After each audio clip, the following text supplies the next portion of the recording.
waxaan isleeyahay caawa waa munaasabad aad iyo aad qiimo iyo qadarin u leh meel aad u qurux badan ku taala aan rabo inaan marka hore u mahadceliyo reer Galmudug oo qof waliba uuna filaynin markii aan 2 maalmood gudahood ku nidho waxaan rabnaa inaan dhuusamareeb isugu nimaadno madaxweyne Galmudug iyo ku-xigeenkiisa iyo kulligoodna ay safar magaalada kaga maqnaayeen inay qaateen inay qaban karaan gobashaas oo shirka ay marti gelin karaan waxaan rabaa reer Galmudug inaan kulligood u mahadceliyo madaxweyne golo wasiiro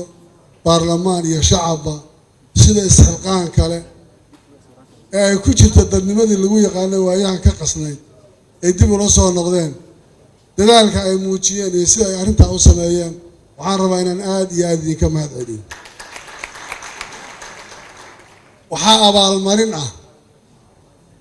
inay mar labaad iyo mar saddexaad dhacdo dhuusamareeb 1 iyo 2 iyo 3 ogaada waa isxilqaankii faraha badnaa waxa laydin siiyey wayna ku dhismaan dowladaha iyo magaalooyinkuba midaana qaado waliba waxaan ku talinayaa martida aad guryaha seexinaysaan intaad ka daysaan waynu islaqaanaa reer dhuusamareeb laga habeen baad hotel ku dhisi kartaana hoteelo dhisto dadka xoolaha kala hadha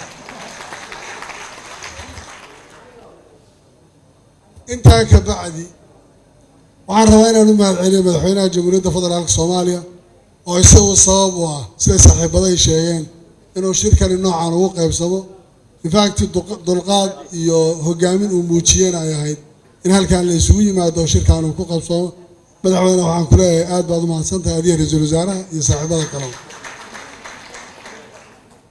waxaa laga yaabaa dadku in badan markaan hadlayo aad bay u soo fiirinayaana waxay rabaan inaan wax kala sheego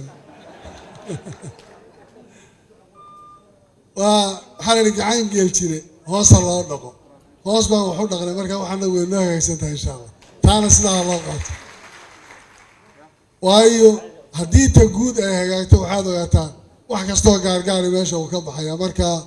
waxaan aad ugu faraxsanahay muddadii yareedeen joognay sida hooseen u wada hadalnay iyo guud ahaan xaaladda guud ee waddanka aragtida laga wada qaatay waxaa jira waqtigaan maanta ku jiro warmurtiyeedka waxaa ku filnaa intii uu akhriyey ninkii akhriyay warmurtiyeedka Cabdinuur laakiin waqtigan waa naqaanaa oo waqtiga la kala fakado ee sifada lagu sheegay maalinta qiyaamaha oo kale ay ka dhacayso oo qof waliba uu dhinac u boodayo xildhibaanadana kuraasta aad bay u jecel yihiin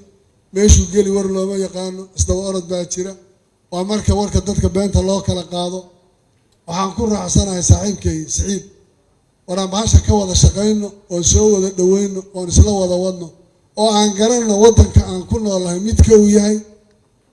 sida uu ku badbaadi karo xaaladda uu ku jiro waxa lagaga bixi karo waxay tahay inaan isla qaadano asar qof waliba ha qaato aragtida ah waddankaani waa kuma xageen u soconnaa maxaan ku badbaadi karnaa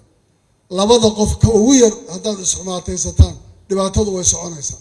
waxaan rabaa in la iswada cafiyo kulli wanaag la isu wada faro haddaan maanta nidhaahna maxaan isu qabnaa qof waliba qof kale waxaa laga yaabaa inuu wax sheegto laakiin waxaa ka horreysa inaan u wada turno haddii dadku ay caloosha wax isugu qabaan dhibaato badan baa waddanka gaaraysa in la iscafiyo lagana shaqeeyo midnimadaas waddanka iyo waddankeenu inuu gaadho ka baxo meeshuu hadda joogo uu tago meesha ugu dambaysay gaarayna haddii ilaahay yidhaahdo taasina niyad furnaan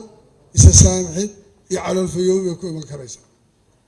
waxaan intaa ku darayaa shirkani wuxuu ahaa in mar hore laysu yimaado waayo wax badanoo mar hore la qaban lahaaba hadda dib inoogu dhammaaday oo dib u dhacay isu imaatinka iyo in wax laysla falanqeeyo wax laysla fiirfiiriya waxay saldhig u tahay isfahanka wada shaqaynta wax isla garashada iyo horumarinta waddanka hore loo sii gelayo madaxweyne iyo ra'iisul wasaare iyo madaxda kale dowlad goboleedyada waxaan rabaa inaan idhaahdo habato wada hadalku habato wada socodku kulamadu habateen si dadku haddii la kala baado warkaan arkaynana dadka aad loogu kala qaado xumaan iyo wax badan baa soo baxaya marka in mar walba la isxog og yahay oo xogaa la isu yahay waxtar badan bay leedahay shirarkan oo kalena wax badan bay ummadda lafteeda ay u yihiin waxtar waxaan aad iyo aad mar labaad iyo mar saddexaad idinkaga mahadcelinayaa kulligiin dadaalka halkan qof waliba soo xilqaamay baarlamaanka waxaan rabaa inaan u sheego waxaad garataan waddanka aan joogno iyo mas-uuliyadda idin saaran iyo xaaladda jirta waxay ku fiican yahay waddankani kugusan in la yidhaahdo meeshaan hadda ka bilownana waa meel fiicanna waan gaarsiin doonaa khayr badan baan idiin rajaynayaa. Assalaamu calaykum waraxmatullahi wabarakaatu.